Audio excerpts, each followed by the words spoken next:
All right, you little brats, settle down. Listen up. This is important stuff, and I'm not seeing enough hustle out of you guys. Frankly, it's a little bit of embarrassing watching how you guys are getting around these days, especially out there on the field. You want to run laps next time? That's what we'll do if you keep dinking around. Now listen, just because you're only 12 and you think the world's going to be delivered to you on a platter without any effort for nothing, doesn't mean it's right. It isn't. In fact, a lot of you are going to work really hard, and some of you are still going to fail. Life is not always easy. In fact, here's a good example. Not everybody can grow up to have a rich, full head of hair like me or Bones McJones. Look at him, for crying out loud. The guy's been dead for 100 years. Still got his hair. Why? Attention to fundamentals. He eats healthy. He exercises. He does his homework. And you do drugs? Say no to drugs, kids. Okay, last time, if you were paying attention, which you probably weren't, we talked about causes of hair loss. Go back and read about it if you didn't pay attention. Today we're going to talk about how to diagnose. Did you know that you can start losing your hair at age 12? That's you, Tracy. Now, you start losing hair at 12, it'll probably get worse. There's things you got to do to pay attention to it. 90% of people are going to have problems losing hair throughout their life. It's a fact of life. You got to take care of your head. So, you start worrying about that, what's the first thing you do? Go see a doctor. Your doctor's going to ask you some questions. You got other illnesses that could cause you to lose hair. Things like diabetes, thyroid disease maybe could do it. Leprosy, for crying out. Have you thought of leprosy? Okay, what about medicines? There's some medicines that can make your hair fall out. Maybe switch your medicine around. The pimple cream, don't put it on your head. Okay. Also, the doctor's going to care about the pattern of hair loss. Is it falling out in clumps? Do you have little circles or patches? Okay, once we've got a good idea how the hair's coming out, we want to look at the scalp. We want to look for signs of erythema. That means redness, signs of swelling in there.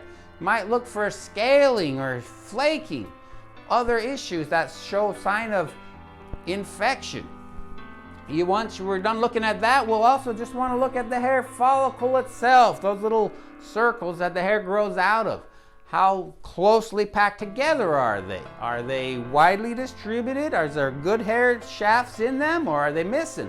In some cases, you get a lot of scarring, those follicles just go away. Then you're up a creek. Sit down, Timmy.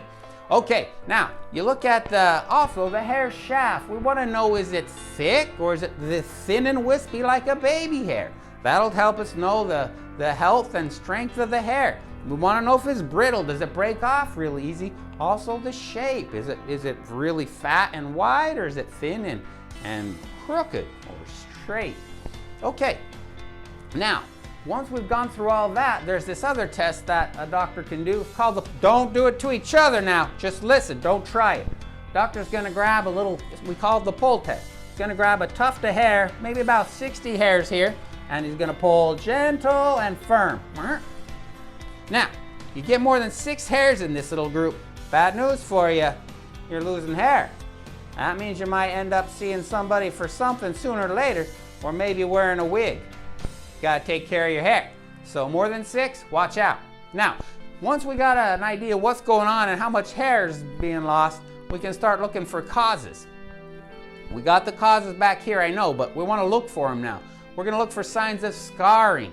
We might have to do a biopsy where we take a little bit of that skin and send it to a lab so they can look for signs of infection, funguses, leprosy. It's not leprosy. Maybe it's leprosy for you, Ryan.